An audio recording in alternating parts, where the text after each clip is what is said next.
నమస్తే welcome to ప్రజా ప్రతినిధి న్యూస్। కాంగ్రెస్ పార్టీ దేశవ్యాప్తంగా జై బాపు జై భీమ్ జై సంవిధాన్ ప్రచార కార్యక్రమాన్ని ఆలేరు బ్లాక్ కాంగ్రెస్ అధ్యక్షుడు ఈరసరపు యాదగిరి గౌడ్ గుండాల మండల కేంద్రంలో శనివారం ప్రారంభించారు। ఈ సందర్భంగా ఆయన మాట్లాడుతూ దేవుడు లేని ఊరంటుందేమో కానీ అంబేద్కర్ విగ్రహం లేని ఊరు ఉండదని అన్నారు। ఆయన ఆశయ సాధనకు మనమందరం కృషి చేయాలన్నారు। అతి త్వరలో గుండాల మండల కేంద్రంలో అంబేద్కర్ విగ్రహావిష్కరణ కార్యక్రమం చేపడతామన్నారు। దళితవాడకు కాంగ్రెస్ నాయకులతో భారీ ర్యాలీ డప్పు సప్పులతో వెళ్లి ఆ వాడలో ప్రభుత్వం అందిస్తున్న సన్న బియ్యంతో వండిన అన్నం తిన్నారు।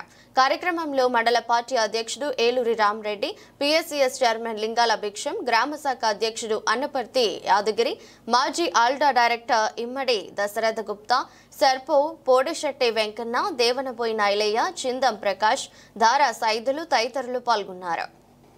రాజ్యాంగం పొందుపరిచే ముందు ఒకసారి ఆలోచన చేయమంటే ఆయన ఒకటే అన్నాడు, నేను చనిపోతే ఒకవేళ ఈ దేశం కూడా ఈ ప్రాంతం అంతా నేలమట్టమైనా కూడా తవ్వితే నా విగ్రహాలే కనబడాలి ఎక్కడైనా అన్నాడు।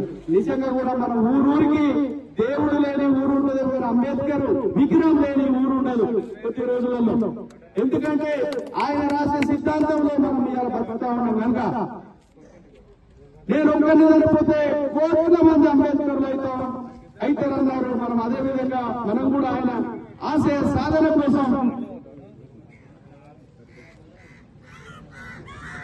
ఈ గుండాల్లో చాలా రోజుల నుంచి పెండింగ్ ఉన్నటువంటి అంబేద్కర్ విగ్రహాన్ని కూడా అతి త్వరలో ఎంత వీలైతే అంత తొందరలో ఖచ్చితంగా అంబేద్కర్ విగ్రహాన్ని స్థాపించి పెద్ద ఎత్తున అందరికీ కనిపింపగలిగేగా చేస్తామని కూడా మీ ముందు పాటిస్తూ, అలాగే ఇంతసేపు నిలబడేటువంటి మీ అందరికీ పేరు పేరున హృదయపూర్వక నమస్కారాలు తెలియజేస్తూ, అంబేద్కర్ ఆశయాల కోసం మనం కూడా ఖచ్చితంగా పాటుపడాలని, సాధిద్దాం అంబేద్కర్ ఆశయాలను, సాధిద్దాం అంబేద్కర్ ఆశయాలను, జై భీమ్।